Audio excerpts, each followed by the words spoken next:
जब खुद भोगे तब पता चलता है दर्द का। दूसरों को तो नाटक ही लगता है कि जब हम खुद भोगने लगते हैं कि ये दर्द है, तभी पता चलता है। दूसरा हमें कोई बताता है कि ये दर्द है, मैं दुखी हूँ, तब लोग कहते हैं कि ये तो नाटक कर रहा है। लेकिन जब समय पे आती है तब पता चलता है कि अरे हाँ, ये तो दर्द है।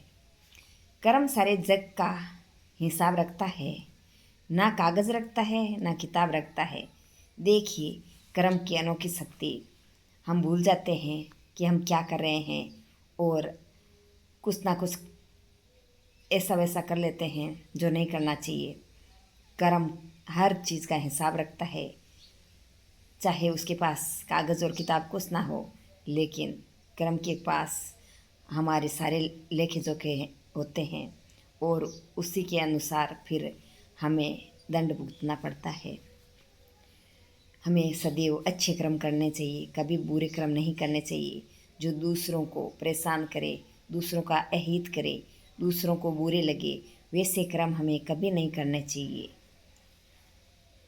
जो इंसान कड़वी बातें सुन सकता है वह सुना भी सकता है, पर बात संस्कारों की होती है। कोई कोई लोग ऐसे होते हैं जो सोचते हैं कि ये मेरे से डर गया है, हमसे डरता है, इसीलिए हमारे सामने नहीं बोल सकता। लेकिन ऐसी बातें नहीं होती है। जो इंसान सुनने की शक्ति रखता है, ये सबसे बड़ी शक्ति होती है सुनने की। यदि वो सुनने की शक्ति रखता है तो वो सुनाना भी जानता होगा, सुनाने की शक्ति भी रखता होगा। लेकिन संस्कारों के बदौलत वो जहाँ तहाँ नहीं बोलता है।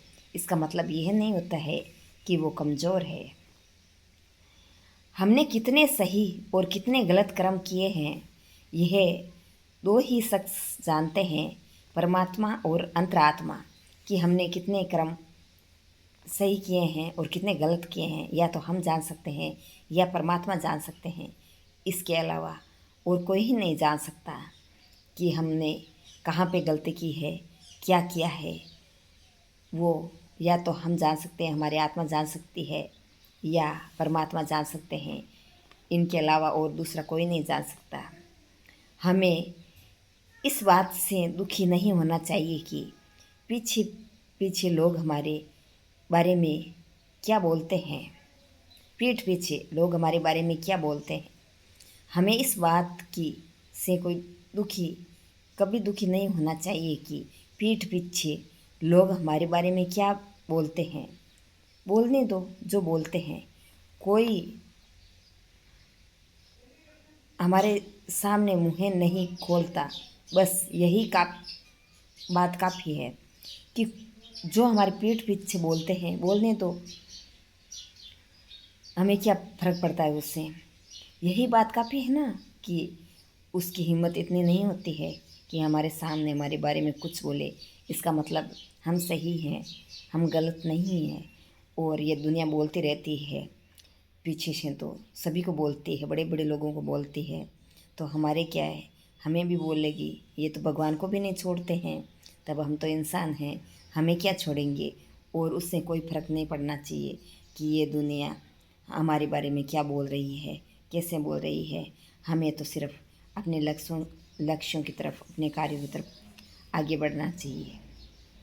जो अपने सफल भाई बहनों उनकी सफलता के लिए बधाई देते हैं, उन्हें अपने असफल भाई बहनों की सहायता भी करनी चाहिए। आजकल ये ट्रेंड सा चला हुआ है कि जिन्हें सफलता मिल जाती है उन्हें तो हम बधाइयाँ देने चले जाते हैं, बड़ी बड़ी बधाइयाँ देते हैं, खूब तारीफ़ें करते हैं। लेकिन हमारा फ़र्ज़ बनता है कि जो भाई बहन गरीब है, दुखी है, ऐसा ही है, उनकी सहायता भी हमें करनी चाहिए। जो असफल हैं उनके बारे में भी हमें सोचना चाहिए, हमें बोलना चाहिए। ये हमारा मनुष्य धर्म है।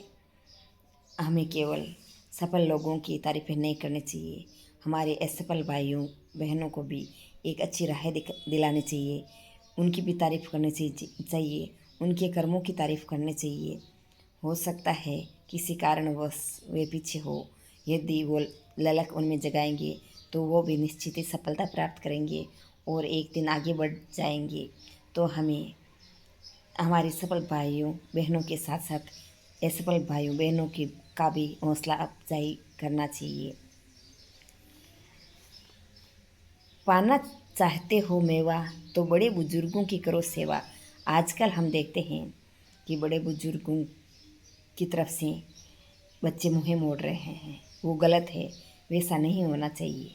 यदि हम मेवा सफलता प्राप्त करना चाहते हैं, आशीर्वाद प्राप्त करना चाहते हैं, योगी बनना चाहते हैं, तो हमें बुजुर्गों को समय देना चाहिए, उनके साथ टाइम बिताना चाहिए, उनका आशीर्वाद लेना चाहिए और बड़े बुजुर्गों का मान सम्मान करना चाहिए, आदर करना चाहिए। अगर चाहते हो सुनहरा कल तो जल्दी बचाना सीखो जल। आजकल हम देखते हैं कि लोग नलों को खुला छोड़ के जल को वेस्टेज करते हैं, वो नहीं करना चाहिए क्योंकि पीने का पानी हमारे बेहद कम है और जो भी है वो भी सूखता चला जा रहा है, नीचे जा रहा है। फिर कल को समस्या हो जाएगी कि हम पिएंगे भी क्या। तो हमें नलकूपों को नलों को जहाँ भी हम कुछ कर सकते हैं वहाँ से पानी वेस्टेज होने से रोकना चाहिए और टांकी बना के वर्षा का जल एकत्रित करना चाहिए, जिससे आने वाली पीढ़ियों को संकट नहीं झेलना पड़े और हमारा प्राकृतिक माहौल भी बना रहे हैं और जीव जंतुओं को भी पर्याप्त जल मिल सके। आपके कीमती समय पर आपके परिवार का है अधिकार, फिर यह मोबाइल क्यों छीन रहा है उनका प्यार। आजकल हम देखते हैं कि लोग रिश्ते नातों को भूल के, परिवार के सदस्यों को भूल के मोबाइलों में खोए रहते हैं। तो आपके प्यार पर, कीमती समय पर अधिकार तो आपके परिवार का है, फिर ये मोबाइल क्यों छीन रहे हैं आपके बच्चों का प्यार, आपके बड़ों का प्यार, आपके परिवार का प्यार। ये बहुत गलत है। आपके कीमती समय पर आपके परिवार का ही अधिकार है, इस मोबाइल का अधिकार नहीं है। ये साधन मात्र है, साध्य नहीं है। इसका प्रयोग ज़रूरी है लेकिन सीमित होना चाहिए और घर परिवार को, रिश्तेदारों को, सबको समय मिलना चाहिए। बड़े बुजुर्गों का समय खा गया, बच्चों का खा गया प्यार। इस मोबाइल को सीमित रखो, नहीं तो सुना हो जाएगा।